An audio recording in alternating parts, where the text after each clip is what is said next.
Hey guys, welcome to today's podcast episode. Today we're joined with Mr. Joe Marcoux. Joe, thank you so much for jumping on. I'm really It's an excited. honor to be here, Plum, and thank you so much, my man. Really excited for this conversation. Joe, for people that may not know too much about you just yet, could you give us a quick intro? Who is Joe? What do you do? And we can kind of pick up from there. Okay. So Joe Marcoux is a online sales coach who helps people be confident communicators and do a great job of it so that people want to buy from them. I'm a father, I am a husband, I am a fitness fanatic, I'm a foodie, and I'm also a hack on the guitar and I love to sing. That's amazing.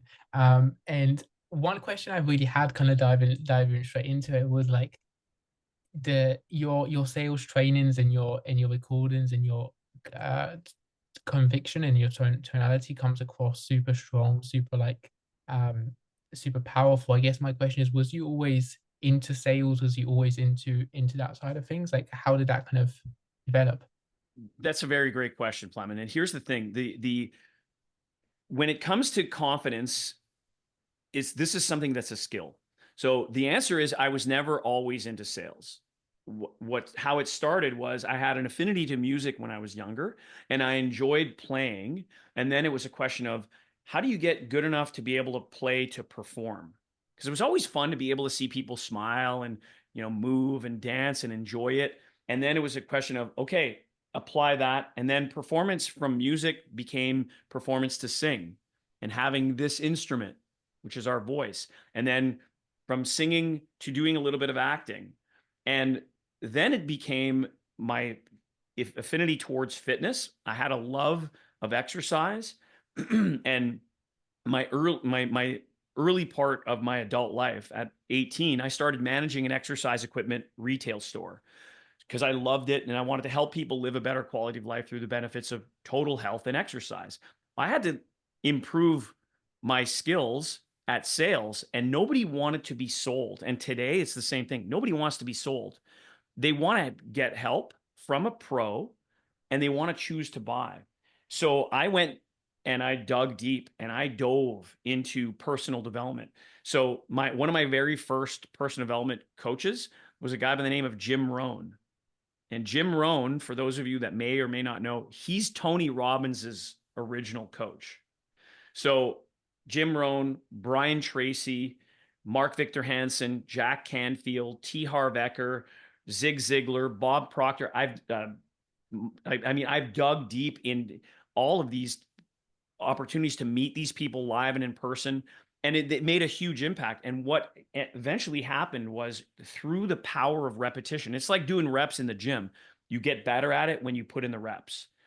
And then I learned more and more about tone and body language. And that really changed everything in terms of my approach to how I create a buying conversation as opposed to a sale. It's a buying conversation because people, again, they don't want to be sold. They want to choose to buy. And when you master your tone and body language, it's not what you say, it's how you say it. That's very powerful. And I find especially like here in the UK, people probably like nodding their head even more, it seems, because there's a bit of skepticism around kind of signing up to stuff, like making sure it's the right fit for you. And I guess with that, how do you go about kind of having that conversation where it does come across with honor, with integrity, and it Yeah. doesn't come across like you are selling, but yeah. So there's, in the fitness space, I love to ask fitness coaches and personal trainers this question. I go, what's the most important set? And I hear, oh, it's the last set, it's the third set. And the most important set is kind of a tie because there's three sets that I like to talk about in a mindset, heart set, and skill set. When you have the right mindset and you're in alignment, and this is the thing, there are some people that are so out of alignment that it's just about money. And don't get me wrong, I agree with you, by the way, Plumman, that you need to have money so that you can have security, a sense of a feeling of, okay, I'm going to be okay. Like once you're in that space, then you can make moves. So what's your heart set around that? How do you feel? And then we got to get rid of the stinking thinking so that we have the right mindset. So when we work on the mindset through the skill set, so those three sets, when they work together and you find alignment, that's when you build certainty. When you know that your program and your service, your product, your program is so good, then it's a question of putting in the repetitions with skill so that that affects your mindset, and then you're in alignment with your heart set. So when you're having a conversation with someone, the first few times, for example, if you're practicing skills, it may feel awkward. It's kind of like the first time that you do a kettlebell swing. I remember the first time I tried doing a kettlebell swing, I sucked at it. And then what is it? How do you get better at it? Well, you've just got to have the time to do it. And when you have somebody who's right there coaching you to help you get better at it, it's the same thing with communication. And so there are little cues, and there's things that maybe the first time, I'll give you an example. When somebody says to you, you know what, that's really too expensive, a lot of people will do this. They'll say, thank you for letting me know how you feel, right? What does this mean? It means yes. So now you're agreeing with someone, and that seems like, it's so great because I usually show this to people and they go, I had no idea that I was actually agreeing with someone, that I was telling them that it's actually expensive. And it's not. Your program isn't expensive. You're bringing benefit to someone. You're helping someone. Of course, it's, and the way that we feel when somebody says to you after you presented them your price, when somebody says, wow, that's expensive, we get an emotional response. And it's like, expensive? What do you mean it's expensive? What are you comparing it to? And all of a sudden you start pushing people away. And what we want to do is, and again, you have to practice this. You have to anticipate, right? So the saying goes, if you fail to plan, you plan to fail. And so if you know that you're occasionally going to run into an objection, you need to make sure that you're emotionally sound. And so the response would be, instead of this, it's, wow, that's expensive, Joe. Well, thanks for letting me know how you feel, Clement, right? And I'm saying no without being rude, and it takes time to practice. So if you were to just try it right now, the first few times you try it, you're going to go, thanks for, and your head's going to be bobbing and it's weird and it doesn't feel right. It's kind of like that first kettlebell swing. It's like, just, this is weird. Or doing a deadlift the right way. It's like, it feels odd. Or a golf swing. It just feels weird the first few times when you grasp a golf club. Then it becomes second nature. And that's the point. So it's, how do you place yourself in a surrounding where you have someone like a coach to help you get to a place where you develop what we call unconscious competence? And that's like anything. It's like cooking in a kitchen. You don't have to look at the recipe book anymore, and you've added your own flavor to it so that now the recipe is uniquely yours. It's like a piece of music. You can look at the notes on the sheet of paper, or you get to a point where you've practiced it so many times, you don't have to look at the notes anymore. Now all you do is you play the music. And that's where I think on this as well, like so many of this kind of belief patterns, I find it's like almost subconscious in a way for myself and for a lot of coaches, is like, oh, maybe the price is too expensive, maybe I just need to keep dropping it, and it's just going to be a slippery slope to get to nowhere if you're just dropping the price and you still have Right.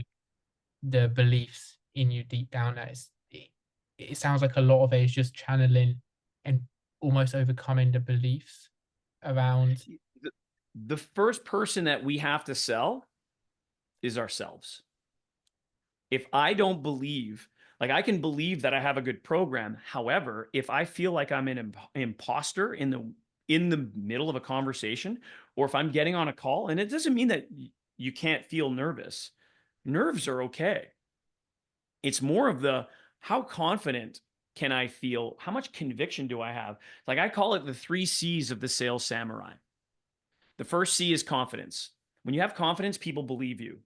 Then you have to have conviction, and that's the belief in yourself and what you have to offer. And when you have a level of conviction, people believe in you. And then the piece that's missing for most people is control. Because a lot of people, Clement, what they'll have is they'll sometimes come in, they're confident, they have conviction, and then they don't have control. So what they do is, that lack of control is, they come in too hard and they push and they pitch, and that just pushes people away. What we like to see And what I like to see is I want to help people develop the level of a samurai. A samurai has his sword or her sword, and they don't have to pull it out. They only pull out the sword when they absolutely have to. So to help people develop skills where they can be so dangerous and yet have the integrity and honor to not be. That's the sales samurai. It might be a tricky one for you to answer on the spot here, I guess, but I'm wondering, how do you go about building that initial conviction, confidence in yourself, and overcoming imposter syndrome before you ever would you do this before you take a sales call? Or how would you go about doing that, I There, guess? that's a it's there's a delicate balance on this. There's no doubt my personal preference would be, and if I were to tell my younger self, I would have got a coach. I mean, I went to workshops and seminars, and I would have done mindset coaching and sales coaching earlier. To go to a workshop and a seminar, the it's great, or you can buy books and you can read them. The problem with it is that you can learn something and then you don't really know something. Like I can learn something. Yeah, I went and did this course or I got a certification. That's fine. The thing is, do you know it? Like know it without, I don't have to touch a page of it. So tell me and I'll forget. Show me and I might remember. Involve me and I'll understand. To get to that level of understanding requires repetition. So to answer your question is it's a balance. The best thing that anybody can do if you want to time collapse the process to be able to be more successful at anything, whether it's sales or whether it's being a musician or whatever, in this context as a fitness professional, if you want to really time collapse it, get a coach, get a sales coach, and then understand that you're going to have to fail forward. Failure is part of this process. So going for no is normal. The thing is that we have to, and also the understanding that there's about 20% of the people who will never buy. This is something that a lot of people have a problem with. Because let's just say on a scale of 1 to 10, you get to what my magic number is 80%. You can close 80%. Like 80% of the people are actually going to buy from you. That to me is the magic number. You still got to remember that 2 out of 10 people won't buy. In fact, 2 out of 10 will never buy, even if you gave it to them for free. And that plays with your head because you could be on a call with somebody and then no matter what, it just could be because of they're afraid. They're afraid to make the wrong decision. And in the fitness game, remember, people are afraid to make the right decision because now they're afraid to do the work, to make a commitment to exercise, to maybe make a small change in terms of how they eat and then how they're going to be perceived by other people out like in their family or their friends, because now they're going to be telling me, yeah, you know what? I'm not drinking that right now, or I'm not going to be eating that. And then, right. Like people are afraid of that. So we have to lead with empathy, and it takes a little bit of time and it takes practice. And do you find that as well for your students? Like, I almost find it's almost like sometimes it's that mindset of it is a numbers game. Some of it is me needing to keep putting it in the reps and not get too caught up on, oh, this call didn't go to plan. I need to change everything drastically.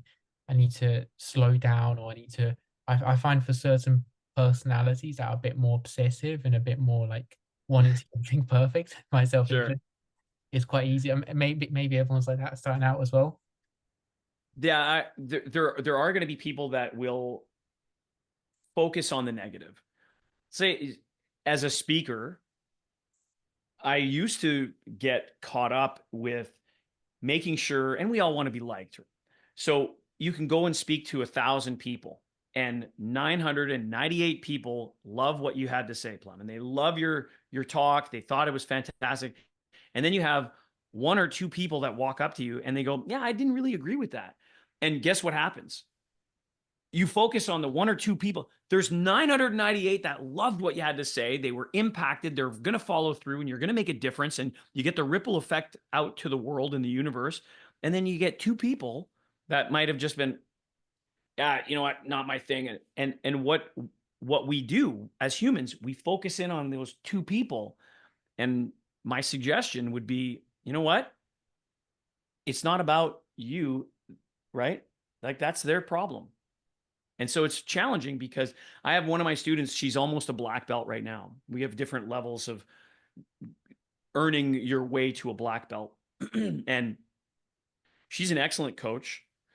She's a woman who's from Paris, who's now living in Dubai, got a great online business, and she said she's closing at an exceptionally high rate. And she's just in the last couple of weeks, she's been missing out on 10%. I mean, she's got a 90% close rate. It's incredible. And she's high ticket. And I was telling her, you're allowing 10% to affect your mindset right now.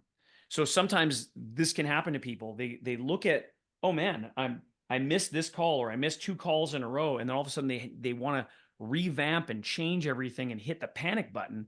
And it's like, look at it from a long-term perspective and just look at your numbers, the basics of lead, set, show, close. Okay, so how many leads did you get this week? How many people set appointments? How many people showed up for those appointments? And then how many people bought from you? And if the numbers make sense, then don't panic. And it's so easy to get caught in panic, right? Because when emotions go up, intelligence goes down. On that topic as well, this could actually be a very interesting one. So I remember myself when I was personal training, someone would you'd almost feel like your heart rate going up. You'd feel like almost as if you were doing a set in the gym. Your stress, your anxiety goes up, and your thinking goes down, like you mentioned. Right. You feel that maybe towards the end of the call, someone listening to this, what are Right. some of the stuff you would do in that moment to kind of get them to calm down, to get them to think clearly? Like maybe they're just about to drop the price, and it's Right. like you can feel your emotions going up in that moment. How do you kind of ground yourself? So this is the question of anticipation. So one of the things that I'm a big believer in, and as I'm speaking with you right now, you'll notice that I'm standing up.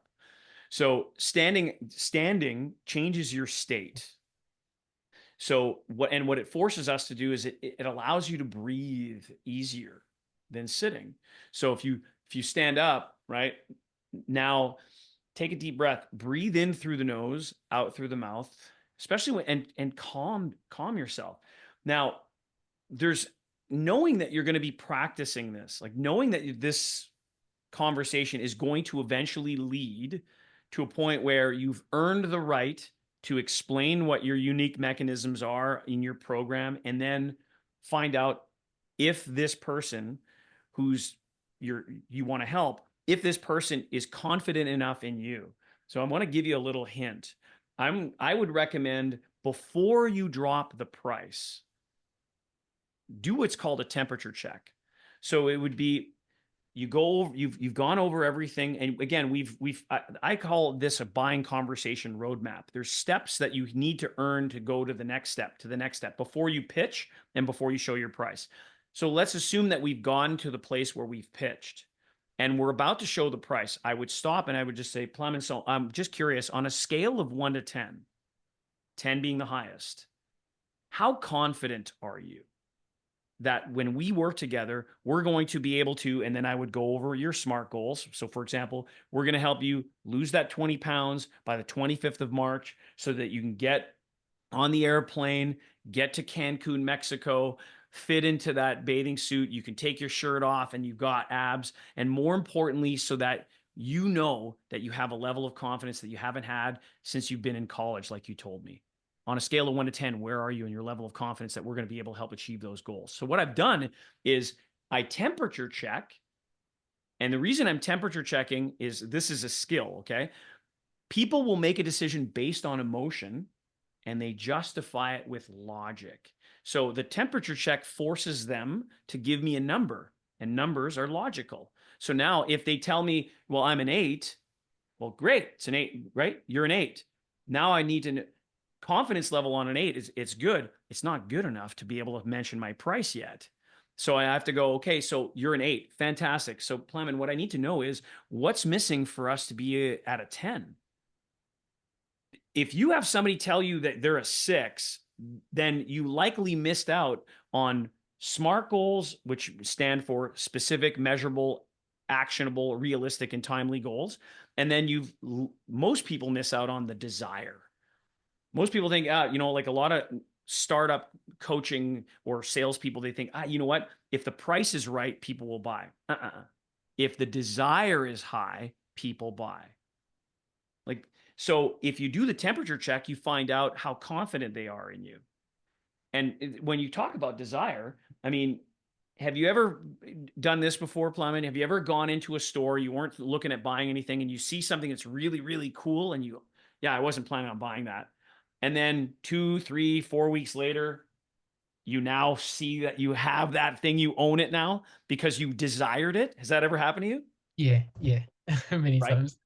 Right. So this is, if you really want to get good at being a coach, an online coach, you can be a great coach. The thing is what's the communication? Like, what level of skill do you have as a communicator? Because you can be a level 10 coach. However, if you're a level 3 communicator, you'll never make the impact or the money that you want to be able to make. And this is the thing. I mean, what questions do you ask, and how do you ask them so that you can incite desire? Because when desire is high, people buy. And it's almost that, do you find that happens with your students as well? It's almost just pivoting almost your sales conversations about it, by the sounds of it, less to do with the actual features of the program and much more towards like the desires, and almost storytelling and getting them confident in achieving the goal by the sounds of it. That's it. Yeah. I mean, you want to sell the sizzle and not the steak. Or if it's, don't sell me the plane ticket, sell me the vacation. And so what does that look like? What does that sound like? We want to get to know the person. And then a great way to learn and get to know someone, and you're doing a great job of it right now. You're asking me questions, and you may or may not know this, Plum, you're using a method that we teach and we practice. It's called the TED method.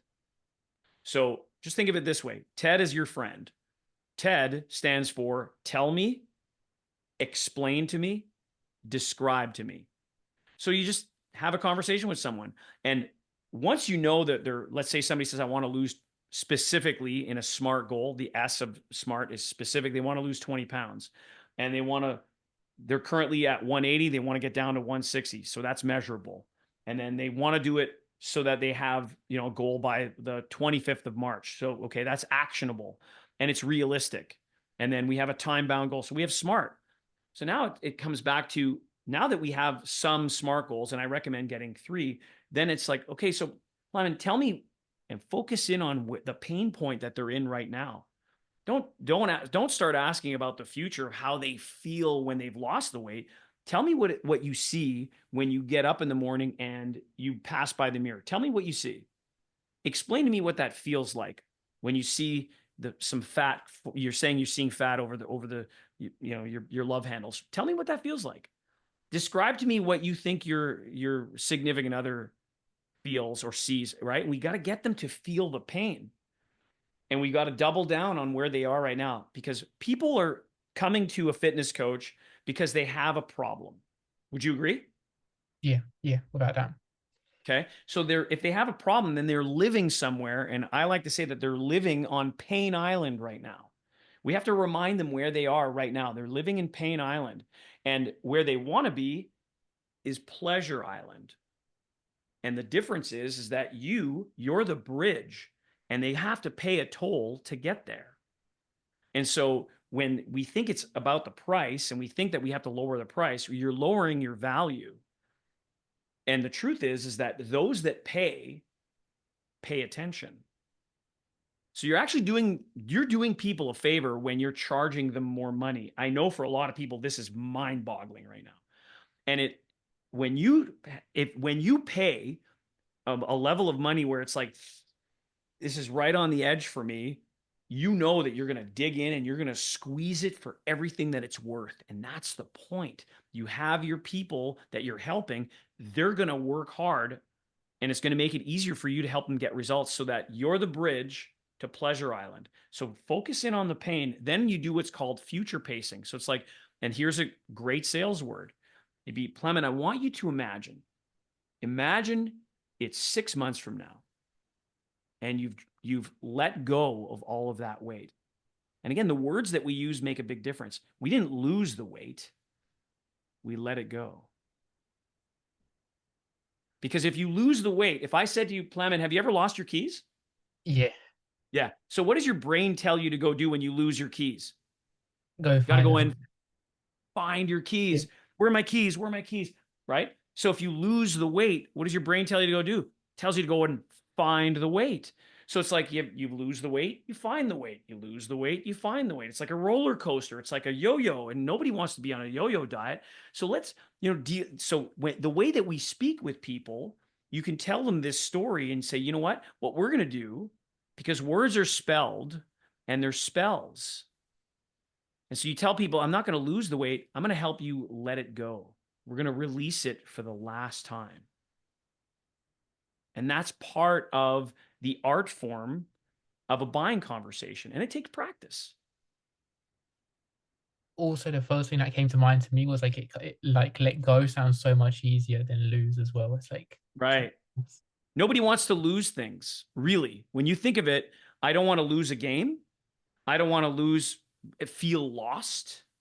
However, if I consciously want to let it go, you're releasing it.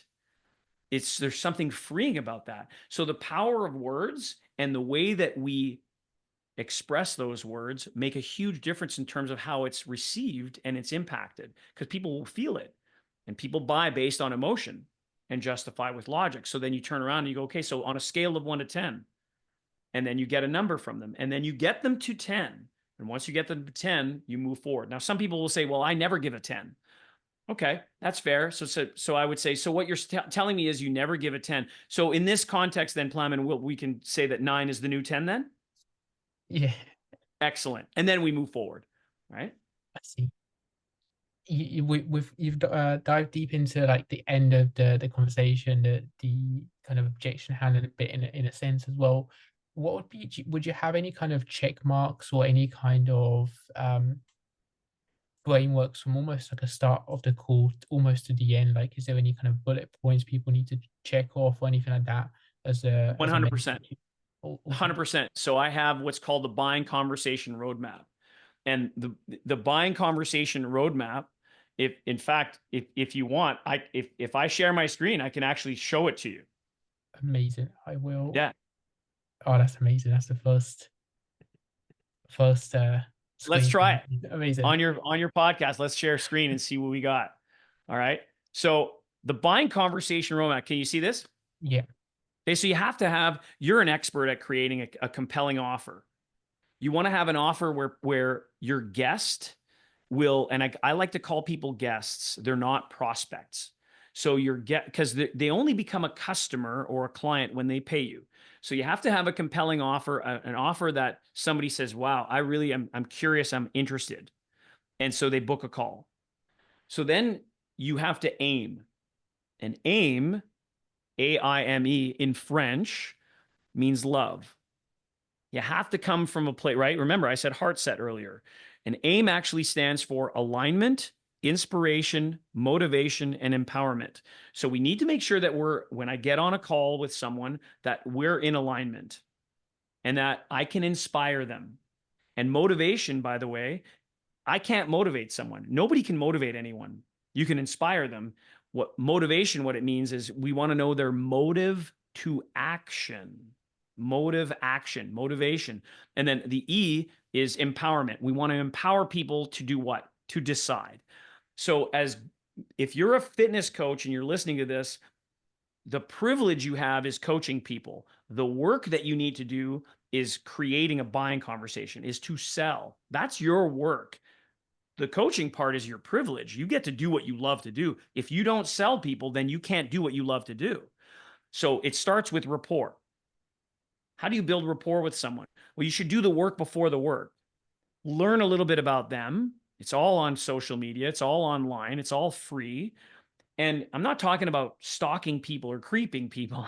What I'm talking about is learn a little bit about them. Maybe on your intake form, you can ask them some questions like, hey, so just for fun, and I love those 3 words, just for fun, what's your favorite book or what's your favorite movie? And then you get on the call, and the first thing you do is, so Plamen, before we get started, you mentioned that you're a fan of Harry Potter. I'm just curious, if you were picking a house out of the Sorting Hat, what would be the house that you'd want to go into? And it has nothing to do with the reason that you're just having fun with someone. Then you go into discovery.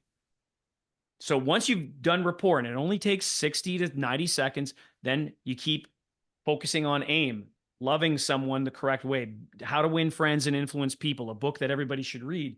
It's not about you. It's not about your program. It's about understanding the person you're speaking with. Forget about trying to be understood. I just want to understand this person. So I need to discover about them. I need to ask questions. And so the first part of it is develop the SMART goals. What are the specific, measurable, actionable, realistic, and timely goals? And then the 2 magic ingredients I need before I can temperature check the first time is I need desire and urgency. If I don't have desire and urgency, then I can't move to the next level. Once I have desire and urgency, the temperature check number 1 is, so Plamen, on a scale of 1 to 10, 10 being the highest, how important and urgent is it for you to be able to achieve the SMART goals and achieve the desire? Then they tell you. Then you transition. The transition is, well, the great news is we do this all the time. Plamen, in fact, you remind me of, and then I show a testimonial. And then after I put the testimonial up on screen, I come back and I go, so Plamen, are you ready to get results just like Jeff? Yeah, awesome. And then you go into your pitch. Now your pitch needs to have, there's pieces of the pitch. It's not about specifics of your program. It's a 30,000-foot view with unique mechanisms. Unique mechanisms are what set you apart, because like a fitness coach will say, well, I have nutrition, I have exercise, I have accountability. Everybody's got that. Now the question is, what makes you give a definition of your nutrition plan? You could have like hey, I've got the 3S plan. I'm literally making this up as I'm going, Plamen. So it could be, it's the shred, shape, and Oh, sing plan, right? I'm literally making up. So it's a 3S plan. Well, now that's a unique mechanism. I'm gonna shed the weight. Then we're gonna build the muscle to create shape, and then you're gonna sing because you're gonna feel so good about the way that you look and feel. And then before you mention your price, you go to your temperature check. And so Plamen, on a scale of 1 to 10, how confident are you that while working with me in my program, that we're going to help you go over all the SMART goals and get you to the desire that you're looking for? On a scale of 1 to 10, where are you? They tell me, they say, I'm a 10. Awesome, man. Before I tell you about the investment, what makes it a 10? And they tell you what makes it a 10, and they sell themselves. And then you go, okay, well, here's the investment. And then you show them, and my suggestion is that you show them options of your price. So you go, listen, I've got a plan that's this plan, my preference is 3 plans. Now you can say I've got a 12 months, 6 months, or 3 months, or better yet, you go, I've got a diamond package, a platinum package, and a gold package. And these are the things that we offer, and then here are the prices. And then you go, so Plamen, which package makes the most sense to you? No is not an option.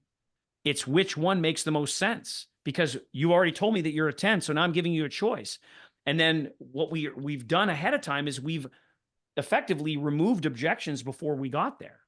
And if they do have an objection, then we SOS. We overcome the objection with the sales objection system. We acknowledge and ask questions, and then your guest will buy, or, because it'll sometimes happen, they'll leave with nothing, and then you have to follow up. And you either follow up with your guests or your leads, or you're following up with your customers, and you move forward and you keep growing your business. So that's the roadmap. that's powerful. And it's like even between the 2 temperature checks, your level of like tonality and confidence and conviction. I was like, that's so much like big lessons you can just take of how like your Yeah. confidence is like energetic and it rubs off as well. So here's what's interesting. I'll bring this back up on screen for you. At the beginning of the conversation, from the aim portion, from rapport, if your guest shows up on the call, you need to show up where they are. So let's say, for example, they show up at a level 4 energy out of 10. Okay. If you show up at the beginning of a call at a level 10 or 11 energy and you're like, this is awesome. Guess what? They're going to be like, okay, this person is just way too crazy for me. So if they're at a level 4, you need to show up at a level 5. As the buying conversation moves on, your level of energy needs to get higher. In other words, if you're at a 5 at the beginning, you need to show up and go 6, 7, 8, get them excited and because they'll follow you. That's how people work. See, we get focused in on AI all the time, AI this, chat GPT that. Listen, it's HI, it's human interaction. And that's what we crave. So if they get into HI with you in the human interaction, they get followed up with this energy, then bring the enthusiasm. And then when you bring your price, it's just this much money. Like you can imagine you're saying to someone, you know what the great news is? This program is just $5,000. It's not, it's only, it's just. And the word just means it's fair. It's just. Yeah, amazing. It's that energy of that conviction as well that really comes across. What I guess one question I had on this is like, what are maybe some of the mistakes you see, or the like? Imagine if you hear back on sales calls and in things you hear from your students, maybe, or like, or prospects even, like maybe what some of the mistakes you hear people make in terms of Sure. sales at the beginning. The first thing that I see is people are jumping way too quick into pitching. They're just ready to, they hear somebody say, I'm interested in losing weight. They don't ask specific questions about SMART goals. They hear losing weight, or they hear building muscle, or they hear gaining strength, and then they go right into the pitch. So they're moving too quickly. Number one. Number two, they don't spend enough time understanding somebody's true desire. If your discovery is really good and you got SMART goals and desire down, you will not run into objections, period. The thing is, people speed up. Another big mistake tactically, what people make, Plamen, is that they'll set up their calendar. They'll set up their calendar and they'll have meeting after meeting after meeting after meeting, because everybody thinks that, hey, if I got a ton of leads, I'm going to do great. I would rather you have fewer leads, yet quality leads, time in between calls so that you could do a little bit of research about who you're going to be speaking with, right? I mean, before I got on this podcast with you, I checked out your Instagram again. I said, oh yeah, okay, he's from Bulgaria. Okay, all right. Well, there's a commonality. I've been to Sofia. I'll mention that to him. Like, and I didn't do that to be creepy. I did that so that we could develop a common bond. I mean, and then you told me you're 25. It's like, yeah, I've got a daughter who's 25, right? And it stokes my coals. It really does when I can meet somebody who's young and has got his proverbial caca together and he's going for it and he's making a difference in people's lives. So it's great, man. So that's a mistake that people make. They're stacking so many calls together, and then you get to the end of the call and you're running out of time and you're like, and then you try to pitch. Give yourself leeway. Give yourself time to have a bio break. It's like, hey, you know what? Between calls, I'm going to go for a micro walk, clear my head, come back, do a little bit of 5-minute research on this person I'm going to speak with, and get back at it. Stand up on your calls. Absolutely stand up. Even if you can't, like if I cover my camera, even if you can't see me, you can tell if I'm smiling and you can hear it. And so standing up changes your state. And I learned that from Tony Robbins. I mean, he's a master at it. So success leaves clues. Learn from other people who have been there. Well, then if guys like Tony Robbins or Jim Rohn or Brian Tracy or Bob Proctor or Alex Hormozy are giving us hints, then take those hints and use them to your advantage, as opposed to thinking that you're too cool and you got to sit back. It's like, come on. Energy, highest energy wins in sales. And when in the fitness business, people want what you have because you have a good looking physique, you've got energy, you've got verve, and you've got a reason to be alive. That's what people want. What would you say for like a typical fitness coaching offer and like a calendar, like how would you go about spacing your calls? Because I speak to coaches that would, and I've seen calendars where it's like 30-minute calls back to back to back, like six, seven Right. calls. How would you go about actually spacing it out properly, like with the walks and the research? How much time would you be giving yourself for a call? That's a great question. So it depends on where you are in your journey as a coach. So if you're starting out and you want to get more leads into your funnel and you're still trying to figure out your space. So the first thing that I would do is I would start off with, again, and I like to tell my students this: take my information like spare ribs. You keep the meat and throw away the bone. So if you don't like this idea, you don't have to use it. It's okay. In my experience, what's worked really well is I will start off my first call as a curiosity call. Are you curious? Let's have a call, and it's a 10-minute call. So here's the example, Plamen. If I gave you the choice, you don't know me, you've been following me on social media, you like what you see, you're curious, and I say, well, you can book a call for 30 minutes or book a call for 10 minutes. Which one are you more apt to book? The 10-minute one. It also Right. doesn't feel like I'm gonna get sold to. So, Because you know yeah, you can get an out. So yeah. what it does is so I encourage people, book 10-minute calls and give yourself 10 minutes in between. So, and you let people know, I've got a hard stop at when you start the call. And what you're doing is it gives you the opportunity to start off with filtering out who's the appropriate ideal client and who's not. And you'll know.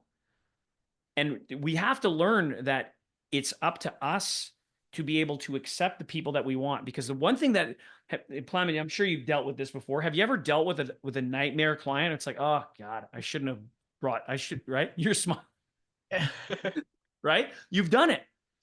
So what I don't want for people that are watching and listening is that I don't want you to take on clients that aren't the appropriate client for you. It's okay for you to say, you know what, this isn't the right program for you, or this isn't the right time for you. And what that also does is some people go, well, wait, no, no, no, no. There is a tactic to that. However, where you really want to be is coming from a place of integrity. When they're not the right person, don't do it for the money. Because if you do it for the money, I promise you, you will live in a place of regret. Regret's horrible. So it's okay over these 10 minutes, you'll get more calls, and then you'll be able to select, are we going to have a second follow-up call? So what you're doing is curiosity first, and then it's like, well, based on what we've just heard, this is what I can do. Let's book a second call because I know that we're a good fit and we are in alignment. So then you can look at your calendar or your Google Calendar. I'm using this as a prop, and I still use it. And I'll go, so I've got time, for example, I got time tomorrow at 9 or at 11. What works better for you? And again, no is not an option. It's this or this. What's better? And it's your schedule. If you turn around and you say, so when are you free? Then you're going by their schedule. They might say, well, I'm free on Sunday at 11 at night. So your time is valuable. If as much as money is a thing, money buys you time. And I can tell you, like, I've been doing this for decades. Time is our most valuable resource because I want to be able to spend my time with the people that I love the most, doing the things that I love doing with them. So if that's having a great meal with my wife, spending some time with my children, spending my time with my parents who are now older and they're in the winter of their lives. So 10-minute calls first. As you get more and more leads, you can then create more resistance by saying, okay, now the calls are 20 minutes or 30 minutes. And then instead of rushing to a one call close, you can, again, split the calls. And then as you get better, then you can get other people to do the first call for you. And then you could be the person that's the authority to hop on the second call. I Yeah. see. I guess it's the same thing as you'd always say is like get confident with one of the steps and then just Yeah. progress it as you go. Correct.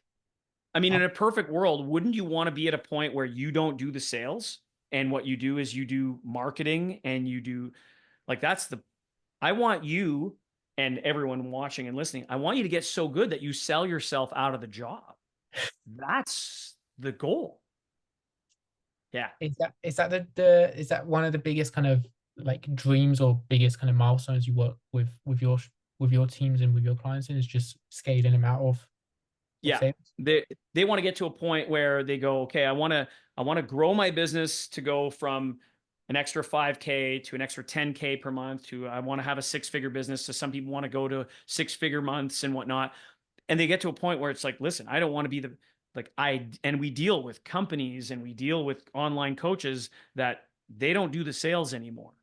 They sell themselves out of the job, and yet they're so busy they don't have the time to coach their people. They allow us to do it. So they just focus in on lead generation or working their mastermind or public speaking. Ultimately that's the next level, to get to a point where you have such a large audience that you're not doing one-on-one, you're not even doing group anymore. You're showing up as the figurehead. Amazing.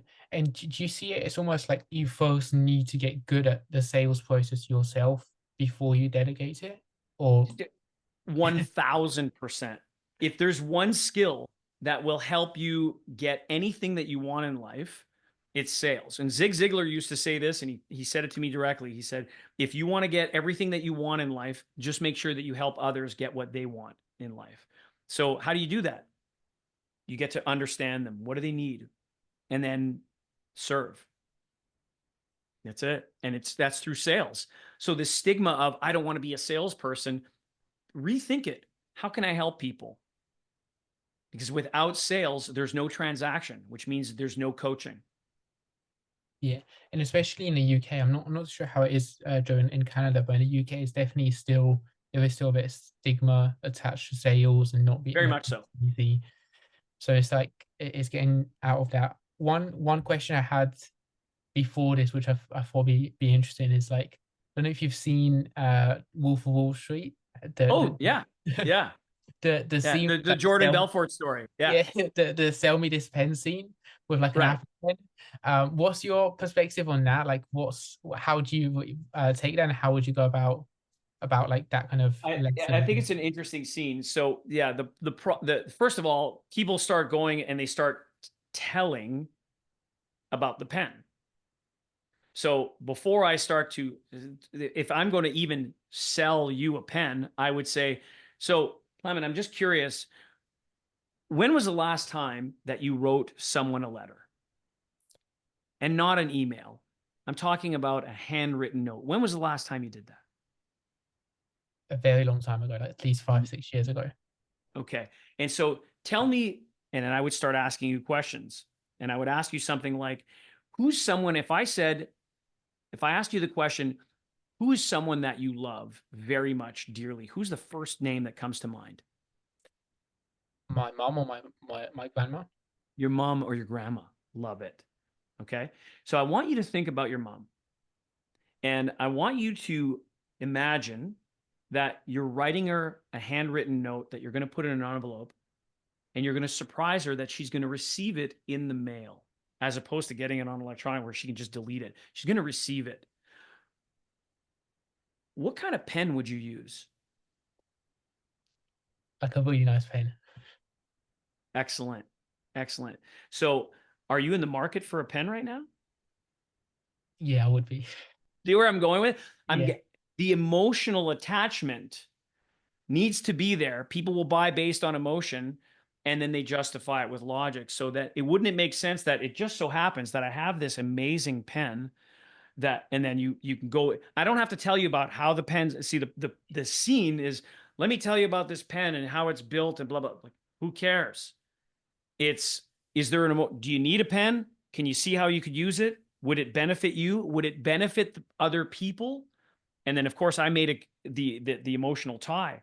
And this is just a question of critical thinking and skill, which everyone who's watching and listening, you can all develop it. It just takes practice. And where do you practice? You practice in the dojo. You come in and we practice it because you need a place that you can make mistakes, and it's okay to make mistakes. You need to feel safe. And I think that's a big thing that I remember being in school when I was a child. I've spoken to this about my own children. And I'll ask you, Clement, have you ever been in school where you were made to feel stupid? Like you just yeah, felt like, yeah, I can't, right? yeah. So Most lessons will like that. I felt. it's a horrible feeling. And for me, one of the things is I want to change the way that people look at sales, and I want to change the way that people look at the educational aspect of this, because it requires people to stretch outside of their comfort zone, and it can be scary. And so this is why the logo is the way it is. This is a safe place, man. It's a very safe place. Honor and respect. Yeah. I hear that. And for coaches listening to this, like almost the practice element of it, would that be, I guess, easiest way you'd be like just going to another coach or going to the dojo and actually role playing this beforehand? Because I think, yeah, Exactly. Every step of that buying conversation roadmap that I showed you, we practice every step individually. And then as you get better, and it happens very quickly, as you get better, then we roll it all together so that when you get on calls, you're so ready, and you get, what do you get? You get confidence, you get conviction, you get control. amazing. Last couple questions, I guess more quick fire is, you mentioned books and courses and learning at the start of the episode. What would be some of the best books, courses, or like, I guess, best book in general you'd recommend for a coach, or anything like that, I guess, in terms of Yeah. sales? One of the best books that you could get is The Perfect Week Formula by Craig Ballantyne. Craig is a very good friend of mine, and I would encourage you to look at The Perfect Week Formula, because most people are unorganized. And if you can get your life in order, then everything else will fall into place. And I say order in terms of time management and self-management, as opposed to living in chaos. Okay. That's going to be a really good one. As far as sales is concerned, Grant Cardone's Sell or Be Sold is good. And again, you don't have to agree with everything that he has to say, because I don't agree with everything that Grant has to say. It's an excellent book.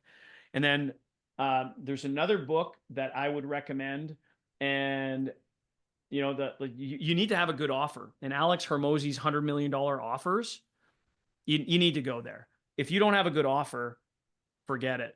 The last book that I would recommend is one that's called A Go-Giver. And The Go-Giver is understanding that if you're going to build rapport, in fact, even before The Go-Giver, however, The Go-Giver is good. How to Win Friends and Influence People, game changer. How to Win Friends and Influence People. It's a classic. It's an old book. You need to read it. I read that one once a year. I read that one, and I read every year. I also read Think and Grow Rich every year. The word desire is dropped in the first 3 chapters in Think and Grow Rich over 50 times. Desire. It's a key factor. If you don't know how to get desire, like true desire, think of it. Desire is what got us here. This may make you feel uncomfortable, Planet. I'm going to go there anyways. That sexual desire that our parents had, because they actually did it, that desire is what drives it's in our DNA. So if you can ask the right questions to incite that kind of fire, desire is way more powerful than why. This is why we tell people never ask why questions during a conversation. Never. You ask desire-based questions, and you'll have people wanting to buy from you. Think and Grow Rich. Yeah, it's almost like this if you can get people like on a deeper level, like wanting the thing you're Absolutely. selling, this. Yeah. And just be yourself. And you had a post about this. I think it was from, Macron was taking his role. Rogan was talking about Macron taking his watch off. And, like, especially now in the days of social media that we're in, you can't be fake. People are going to see through all that bullshit. Just be real. And if you care about people, if your heart's in the right place, then you'll work on your mindset and your skill set. And people will see it. Amazing. Joe, you've done a lot. You've helped a lot of people. You've done a lot of cool stuff over the years. And I guess one question I had is, what's one lesson, I guess, if you could go back in time to your younger self, you were learning to play the guitar, you're trying to get into music. What's one like lesson you'd give your younger self if you if you could? Uh, it's easy for me to just say patience now. Um, be patient with yourself and don't lose focus on what's important, because I did. The biggest mistake I made was I was so focused on making money, and it drove I was previously married. It drove a wedge in my relationship with my wife. I had two children with my wife at the time. Um, she wasn't getting what she needed from me because I was just so focused on building an empire, making money. And I had a very close friend at the time. He was one of my best friends, the godfather to my youngest daughter, and he and my wife had an affair whilst I was out building the business. And you know what? No amount of money, you're not taking it with you. The important thing, it made me realize, like, and it's easy for me to you can point the finger and go, well, they had an affair, they did this, that it it was it was something where I had to do my own personal work. And I came to realize, when you point the finger at someone, you got three coming back. Right. So yeah, I can blame, blame, blame. Well, actually, one, two, three, the blame's on me. And what I learned was I wasn't focused on my relationship with my then life partner.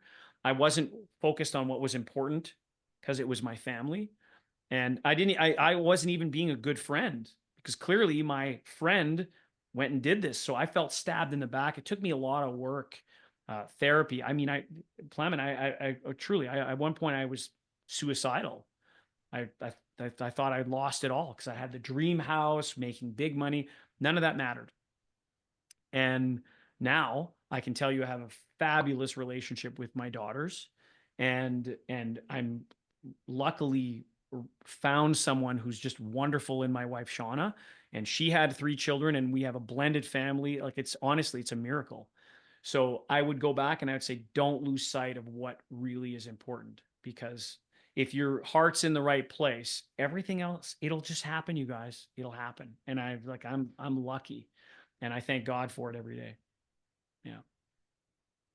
And on that, if you don't mind me asking, Joe, like, what are the stuff you would measure now? So, like, it sounds like the younger version of you, the biggest metric was money. Oh, What, that was the what, problem. Yeah. as, It's not about money. I yeah, mean, don't get me wrong. If you're going to measure metric for your business, the things that I look for now, don't get me wrong. I want to have the security of money. It's still very important. It's not the ultimate critical thing. I want to make sure that if I get referrals, if I get reviews, if I get testimonials, that has nothing to do with money. It lets me know that my clients are delighted. So that's my North Star. If I keep delivering, and it's also important for me, this is why I say that. What was the first book I said? Perfect Week Formula. I block time for date night for Shauna and I block time for me. I block time to go work out. Like, you have to be able to have these time blocks, because if I'm not okay, if I'm not centered, then everything around me becomes chaos. So it doesn't matter how much freaking money I have. It's not about the money. I got to be okay. And I've been seeing, I don't know if you've noticed this recently. We see Alex Hermosi. I mean, I don't know him personally. I remember seeing videos of Alex 2 years ago, and I'm looking at videos recently of Alex that he's posting, and it's like he just doesn't look super healthy and happy anymore. And maybe yeah, I'm wrong. If you really pay attention to that, you can just go, wow. I just recently saw a video of him. It was an ad. It's a sponsored ad. And he's literally like, he looks lethargic. And it's like, what happened to the guy that was like, super jacked? And now he's like, it's not, the money is not the only thing. Even with famous people, it's not. You're not going to go back on when you're in the winter of your life, you're on your rocking chair, you're old, and you're not going to look back and say, I wish I worked that extra Sunday. You're not. You're going to look back and you're going to look at your grandchildren and go, man, this is awesome. that's powerful. It's I think a lot of people listening to this would take so much from that bit, especially when it's like it's easier to chase money and it's easier to chase Yeah. that side of things because it's like, I guess it's tangible. Yeah. Uh, what are the non-negotiables now in your perfect week, like the stuff you'd almost like have centered? It'll be the date nights, it'll be time for yourself, for your Yeah. training. Is there anything else like the non-negotiables for you, or like stuff you'd recommend to your students to have? Yeah. Non-negotiables. So again, you have to have rules. So who are you? And you have to ask, so you can ask the who are you question and answer it in an I am statement, and ask yourself that who are you question 10 times and write down I am 10 different answers. And you'll start to come up with some things that are going to really hit. It's also like the why, why is it? You can ask yourself why questions. Why do I do this business? And then based on that answer, go 7 levels deep. It's a 7 levels deep exercise. Dean Graciosi does this. It's a fabulous exercise. Non-negotiables for me, for example, are I don't drink on school nights. There's absolutely no way any alcohol is coming into this body. Knowing, like I took a client out for dinner last night. He's a owner of a chain of supplement stores across Canada. They're one of our biggest clients, and we went out to a beautiful meal. And I said to Paul, by the way, like, feel free if you'd like a glass of anything. I'm going to be alcohol free because I don't drink on a school night. And he said, well, as a matter of fact, alcohol really doesn't work for me either. It's like, perfect. So that's non-negotiable. Non-negotiable for me is I have currently, I'm doing 3 lifts a week with cardio, two days a week. Those are non-negotiable. I have to keep this thing moving. Like, it's non-negotiable. Bedtime, non-negotiable. Wake time. So I have a reverse alarm. So at 9:39, and oftentimes, like last night, I was in bed by 9. If I'm at 9:39, my reverse alarm PM, it goes off, letting me know, turn off all blue light devices. Time to get ready for bed. So what do? I put my clothes out for the next day the night before. I grind the coffee that night for the next morning. That way I don't wake Shauna up. Like, these are just the routines that I put in place. So those are non-negotiables. You got to set up time for things that you love to do. So I get together on Sundays with my uncle Chuck and we jam on our guitars. Doesn't mean that we're great musicians. We just love to do it. Like, these are must-haves so that I feel a level of balance in my life. So yeah. And then you can also look at T. Harv Eker wrote a book called The Secrets of the Millionaire Mind, and he talks about how to manage your money. Well, there's a portion of the money that I get every month. It's 10% of it, and it's called play money. You got to be able to take time to enjoy what you earn. So what is play money? Play money is, hey, Sean and I are going to the spa.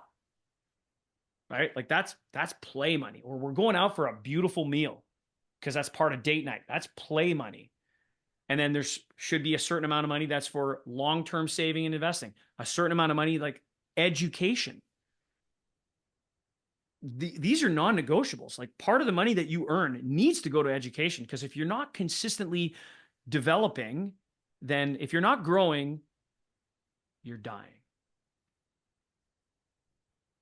And that's kind of one of the things I really picked up from this conversation and from this interaction in general is like you mentioned Alex Hormozy as well, but it really, like, for you, like, you come across that you genuinely care, you're genuinely here to help and serve people and be Thank there you. for people. And I think that's where sometimes, like, it's rare sometimes to see this with like salespeople or sales conversations or content. Like, if something in the energy or the vibe is off, you can tell it's like the We money. could pick it up. Yeah. Definitely pick it up.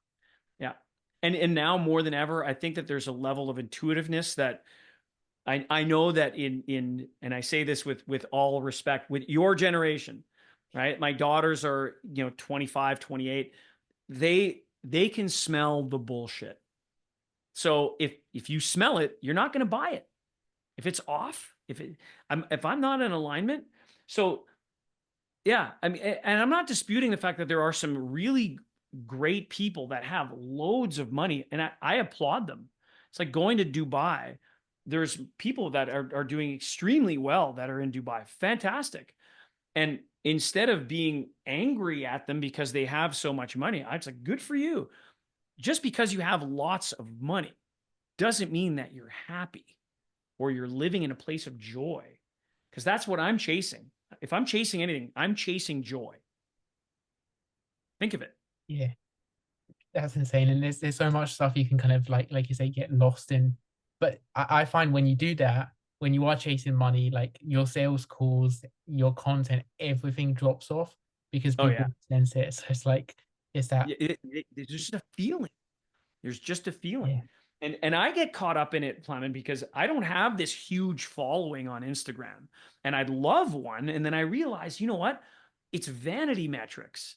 The people that do follow me, they're engaged. That's what matters. Right?